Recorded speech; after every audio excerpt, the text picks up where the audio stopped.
Maharashtra TV news, आवाज सर्वसामान्यांचा। Breaking news. Ajanta घाट नेहमीप्रमाणे पुन्हा हादरले।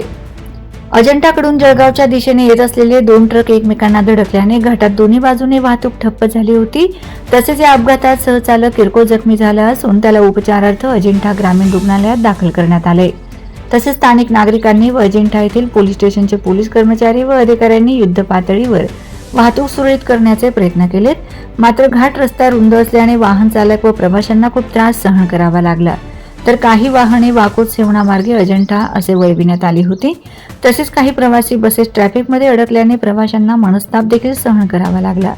घाट रस्ता लहान व अतिशय अरुंद असल्याने वाहन वळविता येत नसून अपघातग्रस्त वाहन यांच्या सहाय्याने बाजूला सरकवेपर्यंत बसमधील प्रवाशांना 4 ते 5 तास वाहतूक कोंडीचा सामना करावा लागला।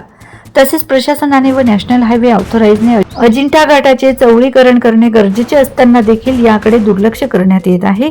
तसेच आमदार, खासदार, मंत्री यांनी देखील या मार्गाकडे पाठ फिरविल्याचं निदर्शनास येत आहे।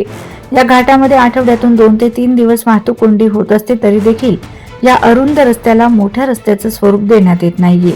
त्यामुळे जळगावकडून छत्रपती संभाजीनगर म्हणजे औरंगाबाद जाण्यासाठी हा मुख्य महामार्ग असल्याने व पुणे, लातूर, जालना, बीड, सोलापूर तसेच कर्नाटक व आंध्र प्रदेश, तेलंगणा स्टेटकडे जाणारी वाहतूक या घाटातून मोठ्या प्रमाणात होत असते। मात्र सतत होत असलेल्या अपघातांमुळे नागरिकांसह वाहन चालकांना नाहक त्रास सहन करावा लागतोय।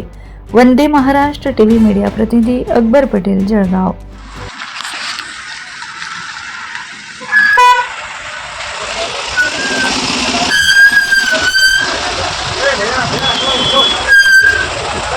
वंदे महाराष्ट्र टीव्ही न्यूज, आवाज सर्वसामान्यांचा।